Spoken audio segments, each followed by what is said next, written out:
Eu acho que aí foi o grande problema do Corinthians no primeiro tempo. Por quê? Eu vou explicar para vocês.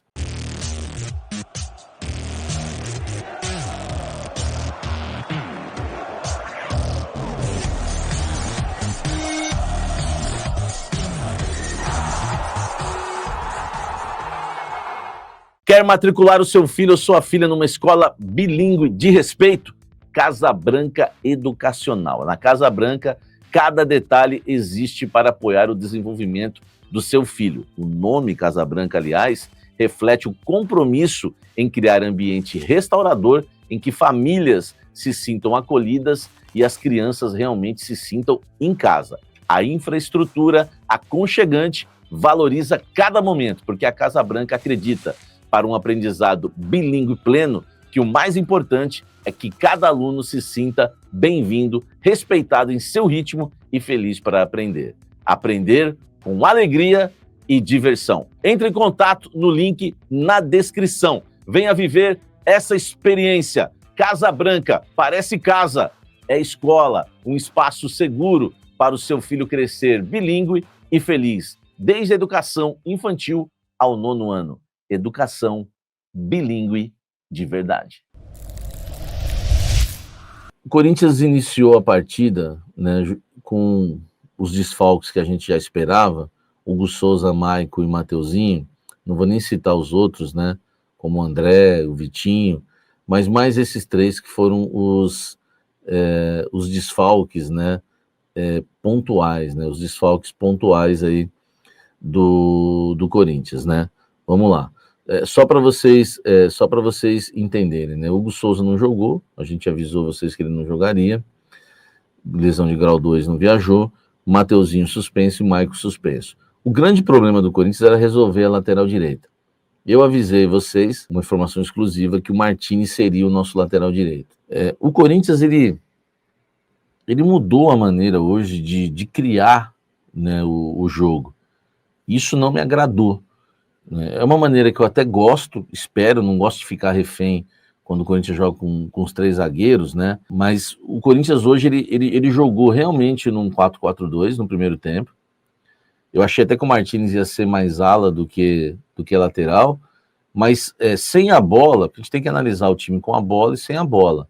Sem a bola, o Corinthians jogou com o José Martins, lateral direito, João Pedro Choca, Gustavo Henrique e Bidu. Né, Ranieri, Carrillo, Bidon, Garro, na frente o Memphis e o Yuri. Só que houve ali, durante todo o primeiro tempo, e quase também todo o período em que o Carrillo esteve em campo, o Carrillo vindo fazer a saidinha de 3. Então, muita gente esperava eu mesmo esperava isso, que o Ranieri seria ali o terceiro homem ali da linha de 3, a gente jogaria com uma linha de 5, né, num 5-4-1, atacando com linha de 3, mas com o Ranieri fechando entre as linhas. Isso não aconteceu no primeiro tempo. O Dorival realmente optou por uma postura mais ofensiva. Ele vem com o Carrillo, que tem toda a categoria, né, toda a qualidade ali para sair jogando, e o Carrillo vinha entre os zagueiros, iniciava a jogada, o Ranieri espetava para a esquerda, o Bidon para a direita, o Garro centralizado, e eu acho que aí foi o grande problema do Corinthians no primeiro tempo. Por quê? Eu vou explicar para vocês. Quando o Corinthians tinha a linha de 4, e o Ranieri, e o Carrillo vinha buscar a bola entre as linhas para sair jogando, né? Ele vinha, encaixava ali entre os zagueiros para sair jogando. O Garro, ele tinha que vir entre as linhas, flutuar entre as linhas para buscar a bola aqui, para dar a oportunidade de passe para o Carrillo. Então o Carrillo, quando ele pegava a bola, ou ele achava o Martins, ou ele achava o Ranieri, que não tem qualidade no passe, ou ele achava o Bidon. Mas no meu modo de ver, que eu penso muito como técnico, você fazer o Carrillo vir buscar a bola na saidinha de 3, eu acho que é uma boa.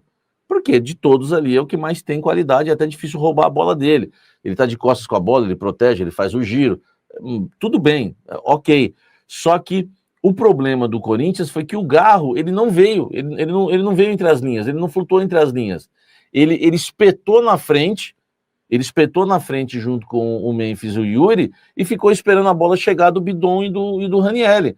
Só que se você for observar no primeiro tempo, olha só o pós-jogo de qualidade, hein, velho? Se você for observar no primeiro tempo, o Vitória da Bahia teve 2 oportunidades na primeira etapa? Duas, mais nada, tá? As duas oportunidades foi uma bola em que o Bidon perdeu, vacilou, perdeu a bola, e uma outra bola que o Ranieri perdeu, porque os dois não estavam bem na partida. O que tinha que acontecer na primeira etapa? O Garro tinha que voltar e para dar a opção de passe do Carrillo para ele, né? Ou então, quando o Bidon pegasse na bola, o Garro também desse uma opção de passe mais rápida para o Bidon, que o Bidon demorou para pensar, ele, o Ranieri, ele perde a bola. O Corinthians quase tomou o gol na primeira etapa. Então, acho que o grande problema do Corinthians foi esse. O Garro espetou demais. O Garro tem que espetar lá, junto com o Memphis e com o Yuri, mas quando o Corinthians estiver com a bola lá na frente, já chegando perto da área. Até porque o Garro tem a qualidade para criar as jogadas. É o Garro que tem que abrir para o Bidu, é o Garro que tem que enfiar uma bola entre linhas para o Yuri. Tanto que o lance vergonhoso do Yuri no primeiro tempo nem foi do Garro, foi do Bidon. O Bidon acha um passe entre as linhas, né? Deixa o Yuri na cara do gol. O Yuri estava em posição de impedimento. Ele dribla o goleiro com o pé direito e finaliza para fora de perna esquerda. Um lance horroroso do Yuri Alberto. Para mim, o impedimento não invalida e não anula a vergonha que foi aquele lance. E a grande chance do Corinthians no primeiro tempo, né? Sem a marcação de impedimento, foi o lance do Bidu. Que o Biduzinho, para mim, finalizou em cima do goleiro Thiago, né, do Thiago Couto, que fez uma grande defesa, mas para mim foi mais demérito do Bidu do que mérito do goleiro, porque o Bidu mirou no goleiro, velho, o Bidu não levantou a cabeça, né, mostrou o desespero ali, não levantou a cabeça, o gol desse tamanho, era para ele tinha todo o gol aqui, o outro lado, do lado direito, né, do Bidu, né, lado esquerdo do goleiro, tava livre, ele não olhou, e de cabeça baixa ele chutou, mirou em cima do goleiro e foi esse o único lance, né, do Corinthians, tá? O único lance do Corinthians na primeira etapa, com o Garro dando uma enfiada de bola que não deu certo, na volta ele dá outra e deixa o Bidu na cara do gol. Então esse foi o grande problema do Corinthians na primeira etapa. O Corinthians jogando com o losango, né, armando o jogo com linha de 3, e aí sim o José Martínez fazia sua função de ala, o Bidu de ala, o Carrillo vindo buscar, o Ranieri e o Bidon de volantes, o Garro, que deixou o Corinthians mais espaçado no jogo por falta de movimentação. O Garro tava numa preguiça violenta, velho. O Garro tava mais preguiçoso que o Memphis no jogo. Não sei se vocês concordam comigo. O Memphis, que era atacante, veio buscar mais bola que o Garro no meio campo. E aí, no primeiro tempo, o Vitória teve as duas oportunidades nesses dois lances que eu falei, que foram momentos em que o Bidon e o Ranieri perderam a bola. Então foi bastante ruim, né? O primeiro tempo do Corinthians, e que só não perdeu o primeiro tempo porque o time do Vitória tecnicamente é horroroso, gente. O time do Vitória tecnicamente é horroroso. Foi por isso que o Corinthians não perdeu o primeiro tempo. Acredito que se fosse um time mais forte, com o futebol que nós apresentamos hoje, que não estava encaixando nada, o Yuri Alberto não estava conseguindo jogar, o Garro estava escondido, e aí o Garro escondido, quase a bola não chegou para o Yuri Alberto nem para o Memphis. O Memphis, inclusive, vinha buscar a bola porque estava sentindo isso no jogo. Cara, o Corinthians jogou mal, só que o time do Vitória é um time tecnicamente horroroso, e eu falei no café do intervalo no Instagram que o Corinthians tinha chances de ganhar a partida, tudo podia acontecer, inclusive uma vitória do Corinthians, exatamente porque o Corinthians tem mais qualidade individual do que o Vitória. O Corinthians pode num lance com o Carrillo ganhar, pode num lance com o Memphis ganhar, pode num lance com o Yuri vencer, com o Garro. Enfim, a gente só não imaginava que seria com o Charles, né? Então, só para você entender, né, um pouco dessa vitória do Corinthians, no segundo tempo, o Corinthians muda, né, a postura em campo, tá? Ele muda a postura em campo. Por quê? O Dorival percebe que o esquema com o losango não estava dando certo, a saidinha do Carrillo, aí sim ele volta àquele esquema que tem dado certo em muitos jogos. Só deu errado contra o Santos, mas deu certo contra o Vitória, deu certo contra o Mirassol, deu certo contra o Fluminense, deu certo contra o Vasco, deu certo contra o Mirassol, agora vai incluir o Vitória também. que é o Ranieri fechando ali do lado esquerdo como um terceiro zagueiro. E aí você tinha o Carrídio e o Bidon de volantes, o Garro na armação, e a formação mudou pouco. Mas o que você faz? Você coloca o primeiro passe ali da linha de 3 fica com um dos zagueiros, o segundo passe do Carrídio, e o Carrídio avança um pouco mais para encostar um pouco mais no Garro. Enfim, só que o Vitória melhorou no segundo tempo porque o Jair Ventura colocou mais qualidade técnica no time do Vitória. Então houve um equilíbrio de jogo.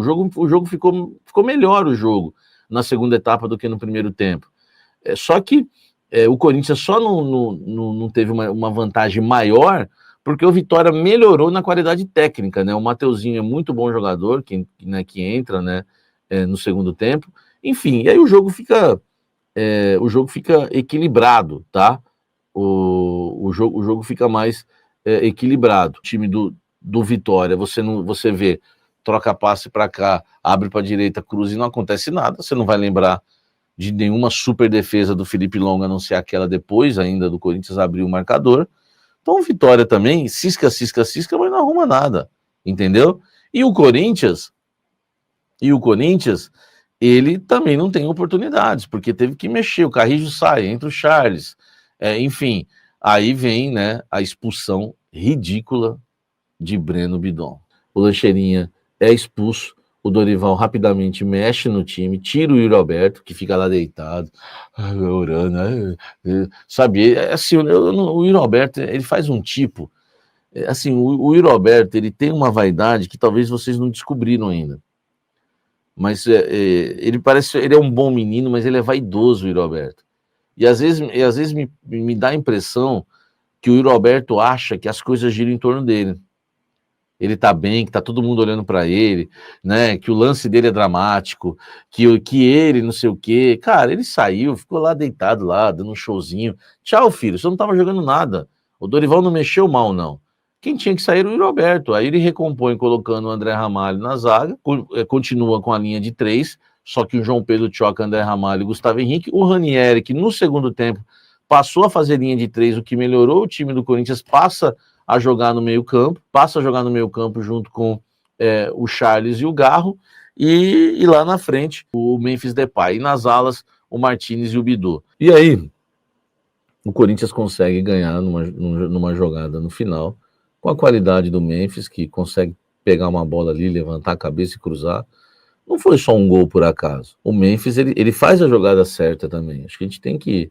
eu sei que a gente cobra muito do Memphis, né? A gente tem essa questão aí do Memphis. O Memphis realmente, ele pouco tocou na bola, não fez nada no jogo, mas no lance ali do gol, o cruzamento é dele, ele faz bem a jogada e ele sabe o que faz com a bola. Ele poderia ter baixado a cabeça e cruzado em cima de um zagueiro, como qualquer outro jogador comum faria. Mas ele consegue dar um tapa na bola ali e ainda cruzar para o Charles marcar o gol.